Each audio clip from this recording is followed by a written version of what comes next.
மாடு பசி இருந்துச்சுன்னா இந்த மாதிரி தை தோணாது அப்பப்போ. இப்போ பாரு வாய் நிறைய தோணுது. அந்த மாதிரி இந்த மாடு கொஞ்சம் கம்மியாக சாப்பிடுது பாரு, கம்மியாக சாப்பிடுது.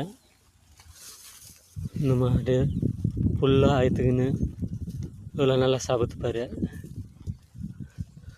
அந்த மாதிரி கொஞ்சம் பசியாடு போட்டால் தொண்ணாது சத்து கூட சொத்து தொன்று சாப்பிட்டுது. இந்த கசலாங்கண்ணி தை, பெரிய கசலாங்கண்ணி தை இதான் கீது ஆற்று வராது அறுத்து வந்தோம். பீல்டு பயிர் கூட அறுத்து வந்துக்கிறோம். ஃபஸ்ட்டு பீல்டு பயிர் போட்டால் தொண்ணாது, அதனால் அந்த கசலாங்கண்ணி தையை போட்டோம்.